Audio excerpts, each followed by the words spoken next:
এই অর্ডারটা বেআইনি অর্ডার। হ্যালো ফ্রেন্ডস, ওয়েলকাম জানাচ্ছি আমার ইউটিউব চ্যানেলে। সবাইকে চলে এসেছি আপনাদের জন্য আরও একটা নতুন ভিডিও নিয়ে। আজকের কলকাতা হাইকোর্টে যে জাজমেন্ট এসছে, অর্থাৎ এসএসসি এবং এসএলএসটি রিক্রুটমেন্টের এক্সপেক্টে যে প্যানেলটা বাদ দিয়ে দেওয়া হয়েছে, পুরো প্যানেল বাদ দিয়ে দেওয়া হয়েছে এবং নান অ্যান্ড ভয়েড বলে দেওয়া হয়েছে, এই নিয়ে মুখ্যমন্ত্রীর বক্তব্য চলে এসছে। রাজ্যের মুখ্যমন্ত্রী কি বলছেন ঠিক, এবং এই যে আজকে যে মামলাটার পরবর্তী জাজমেন্ট এসছে ডিভিশন বেঞ্চে, এটা আদৌ কি চ্যালেঞ্জ হবে কি হবে না সুপ্রিম কোর্টে, কি বলছেন মুখ্যমন্ত্রী সোজাসুরি শুনে নিচ্ছি। যা নতুন এসে তাদের রিকোয়েস্ট করলাম, প্লিজ সাবস্ক্রাইব করবেন, সঙ্গে থাকবেন সমস্ত আপডেটগুলো পাওয়ার জন্য। জানিয়ে দিয়ে এই জাজমেন্ট আসতে চলেছে খুব তাড়াতাড়ি। জাজমেন্টটা চলে আসলেই আমি আপনাদের কাছে শেয়ার করে দেবো। তবে তার আগে চলুন শুনে নিচ্ছি মুখ্যমন্ত্রী ঠিক কী বললেন। আমি যখন আজকে মিটিংয়ে আসছিলাম তার আগে শুনছিলাম,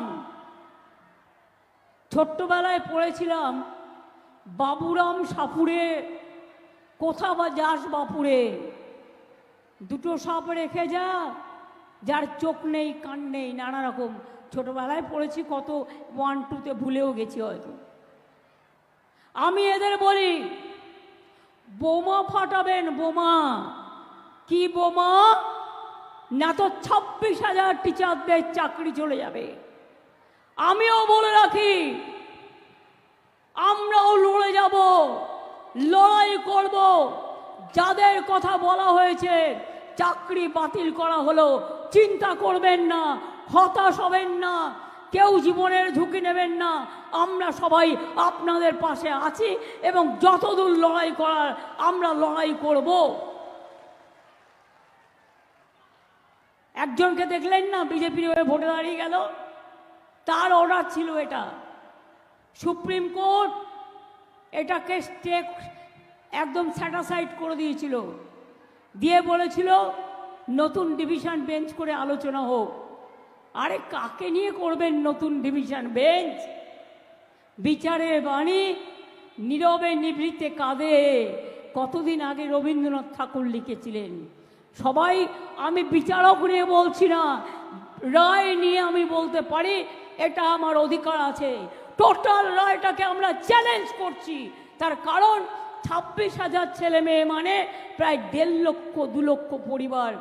বলছে কি না 8 বছর তারা চাকরি করেছে, 4 সপ্তাহের মধ্যে সব টাকা ফেরত দিতে হবে। Is it possible? বলুন, আপনারা যারা এই রায়টা দিচ্ছেন, এই রায়টা সারা জীবন আপনারা যারা চাকরি করেছেন তাদের টাকাটা যদি ফেরত দিতে বলা হয়, পারবেন দিতে?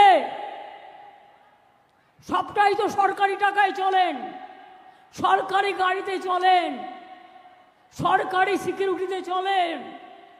মানুষ আপনাদের সম্মান করে, আমরাও আপনাদের সম্মান করি। মনে রাখবেন, সারা ভারতবর্ষে বেকারের সংখ্যা হু করে বাড়ছে, আর আমরা যাদের চাকরি দিচ্ছি আপনারা আপনাদের আইনের খোঁচায়। এই অর্ডারটা বেআইনি অর্ডার, সেই জন্যেই চ্যালেঞ্জ করে বলছি। অর্ডারটাকে আমি জাজকে বলছি না, অর্ডারটাকে বলছি বেআইনি অর্ডার। আমরা এটা নিয়ে উচ্চ আদালতে যাচ্ছি। চিন্তা করবেন না শিক্ষক শিক্ষিকারা এবং ছাত্রছাত্রীরা,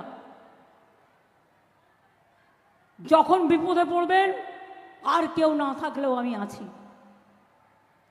আর একটা কথা বলি, আরও 10 লক্ষ চাকরি আমার রেডি হয়ে আছে গভর্নমেন্টে।